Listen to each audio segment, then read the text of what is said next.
வணக்கம் நண்பர்களே. இனி வரும் எதிர்காலத்தில் பாஜகவினுடைய திட்டம் இப்போ வெளியே வந்திருக்கு. என்ன அப்படின்னா, தொகுதிகள் மறுவரை செய்ய போகிறாங்க. வரையறை அப்படின்னு சொன்னால் எந்த அடிப்படையில் அப்படின்னு நம்ம சிந்திக்கும்போது, இந்த தேர்தல் முடிந்ததும் மக்கள் தொகை கணக்கெடுப்பை எடுக்க போகிறாங்களாம். அந்த மக்கள் தொகை கணக்கு அடுத்த அந்த கணக்கின் அடிப்படையில் தொகுதி வரையறை செய்ய போகிறாங்க. அப்படின்னா நம்மளுடைய தமிழ்நாட்டுடைய நிலைமை என்னவா இருக்கும் அப்படின்னு சொல்லி வன்னுர்கள் கருத்து என்ன அப்படின்னு கேட்டிங்கன்னா, இன்னைக்கு 39 பாராளுமன்ற தொகுதி தமிழ்நாட்டுக்கு இருக்குது. அது அந்த வரையறைக்கு அப்புறம் 18 தொகுதி ஆகலாம் என்கிற சொல்கிறது ஒரு கருத்து இருக்குது. 22 23 தொகுதி கூட இருக்கலாம்னு சொல்கிறாங்க. இது மக்கள் பிரதிநிதித்துவ சட்டப்படி தமிழ்நாட்டுக்கு மிகப்பெரிய அநீதி. காரணம் என்னன்னு கேட்டிங்கன்னா, இன்றைக்கி 39 பாராளுமன்ற உறுப்பினர்கள் போய் எந்த ஒரு இதையும் டெல்லியில் போய் நம்ம பேசி சாதிக்க முடியலை. நம்ம குரலுக்கு அங்கே மதிப்பு இல்லை. இதுதான் பாஜகவினுடைய திட்டம்.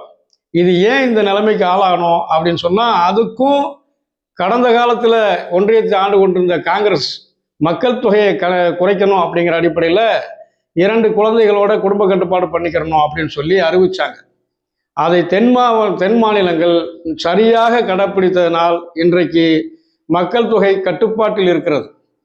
அப்படி இருக்கிற சொன்னதை செய்த ஒரு நல்ல மாநிலத்துக்கு தண்டனை கொடுக்குற விதமாக ஐயா மோடி இன்னைக்கு முடிவெடுத்திருக்கிறார். காரணம் இருக்கு. வட மாநிலங்களில் கடவுள் பக்தியை சொல்லி ஓட்டு வாங்கிடலாம். தென் மாநிலங்களில் குறிப்பாக தமிழ்நாட்டில் அந்த மதத்தை சொல்லி ஓட்டு வாங்கிறது கடினமாக இருக்கு.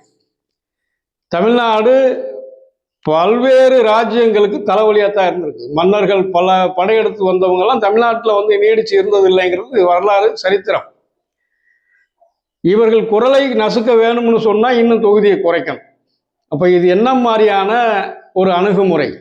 ஏற்கனவே மதத்தை வைத்து பிளவுபடுத்துகிறாங்க, ஜாதிகளை ஊக்கப்படுத்துகிறாங்க. அது அவங்களுடைய சித்தாந்தம், கொள்கை. ஏன்னா வர்ணாசிரமத்தை நிலைநிறுத்தக்கூடிய சனாதனத்தை தூக்கி பிடிக்கிறவங்கள்ட்ட வேற என்ன எதிர்பார்க்க முடியும்?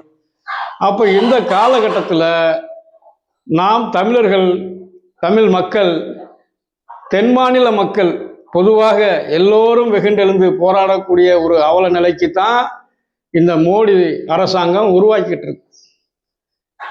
அவங்க நம்ம தொகுதிகளை குறைக்கிறதுனால நமக்கு என்ன நட்டம் வந்துட போகுது அப்படின்னு சொல்லி சில மேதாவிகள் இங்கே கேட்கலாம். 30 பாராளுமன்ற தொகுதிக்கு ஒதுக்கக்கூடிய நிதி குறையும். 18 தொகுதி 20 தொகுதினா அதுக்கு தகுந்த மாதிரி தான் நிதி வரும். ஏற்கனவே வரி வருவாயில் அதிகமாக கொடுக்கறது தமிழ்நாடு, உற்பத்தி மாநிலம் தமிழ்நாடு.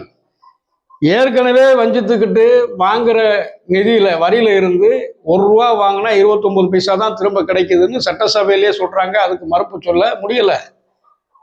ஆக தமிழ்நாடு வளர்ந்துக்கிட்டு இருக்கு, அதில் ஒன்றும் மாற்று கருத்து இல்லை. இன்னைக்கு இந்தியாவில் எடுத்துக்கிட்டால் தமிழ்நாடு தான் முதல் மாநிலம் இப்போ இருக்கிற புள்ளி விவரப்படி. அதையும் பாஜகக்காரங்க அதெல்லாம் இல்லை, தமிழ்நாடு ரொம்ப அதல பாதாளத்தில் இருக்குன்னு சொல்கிறாங்க.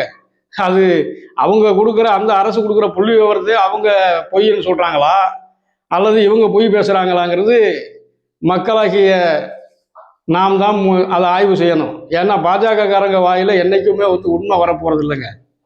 கால்வாசி உண்மை, முக்கால்வாசி பொய் வரும். மிகப்பெரிய ஆபத்து என்னன்னு கேட்டிங்கன்னா அதுதான். ஒன்று பொய்யா இருந்துட்டா பிரச்சனை இல்லை, இல்லை உண்மையாக இருந்தால் ஒன்றும் இல்லை. இவங்க கால்வாசி உண்மையை சேர்த்துக்கிட்டு முக்கால்வாசி பொய்யை சொல்லி மக்களை நம்ப வைக்கிறது இவங்களுடைய 2000 வருஷம் வரலாறு.